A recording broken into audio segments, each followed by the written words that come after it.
আমি কাউকে জাতির পিতা, জাতির মাতা, জাতির ভগ্নী, জাতির ভাতিজা এগুলি আমি মানি না। এগুলি এগুলি এগুলি সঠিক বয়ান নয়। স্যার আপনি তো সেক্টর কমান্ডার ছিলেন, মানে মানে বীর উত্তম ছিলেন একজন। এই প্রশ্নটা আমি শেষ করিনি। জি জি।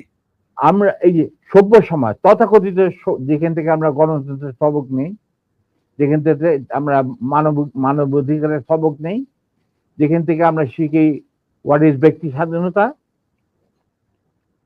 বলার স্বাধীনতা, এই সমস্ত যারা যেখান থেকে আমরা সবক নেই সেই সমস্ত দেশে কি জাতির পিতা, জাতির ফিতা, জাতির বাতা, এই সমস্ত আছে?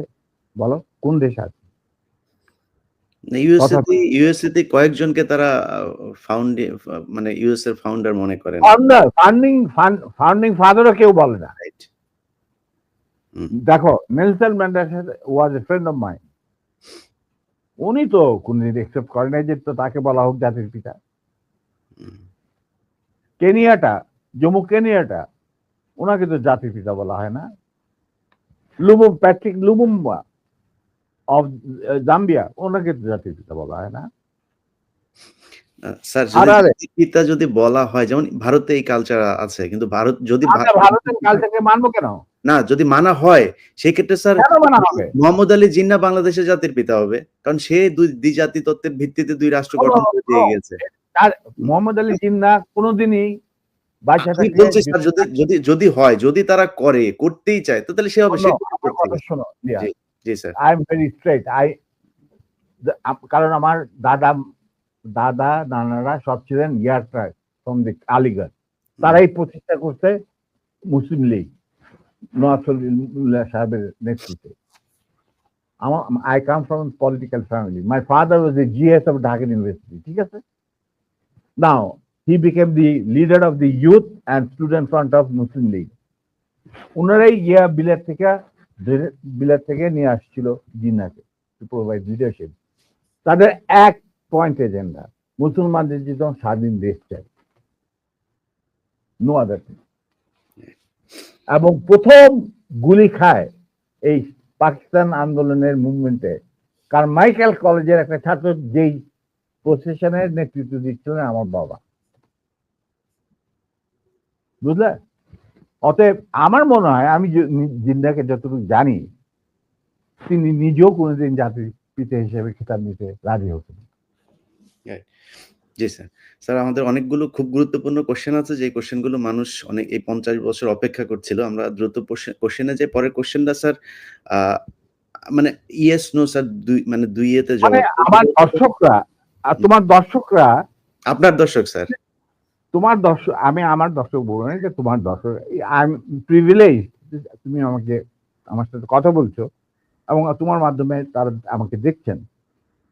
আমি বলবো যে আমি দর্শকদের সোজা কথা বলতে চাই যে আমি ব্যক্তিগতভাবে জাতির পিতা, জাতির ভগ্নী, জাতির জামাই এই সমস্ত কিছু বিশ্বাস করি। আমরাও করি না স্যার, বাংলাদেশের মানুষ কেউই করে না এটা।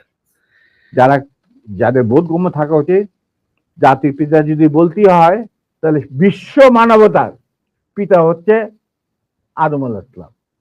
এটা কেউ অস্বীকার করতে পারে? তা আমার কথা হচ্ছে, তোমরা উন্নত দেশগুলি থেকে তোমরা গণতন্ত্র শিখে আসো, তারপরে মানব অধিকার শিখে আসো। এগুলি কি নতুন করে শেখার কিছু আছে? আমাদের কোরআনের মধ্যে এই সমস্ত নাই? তারপরে বিভিন্ন ধর্মগ্রন্থ থেকে এগুলি নেই? তারপরে ওই সমস্ত দেশে কেন জাতির পিতা থাকে না? ওইখানে কেন জাতির মাতা থাকে না? আমাদের এখানে কেন থাকতে হবে?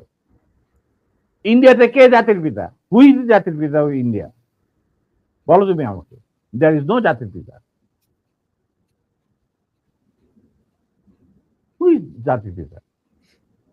কোন সভ্য দেশে জাতির পিতা বলে কোনো জিনিস নাই।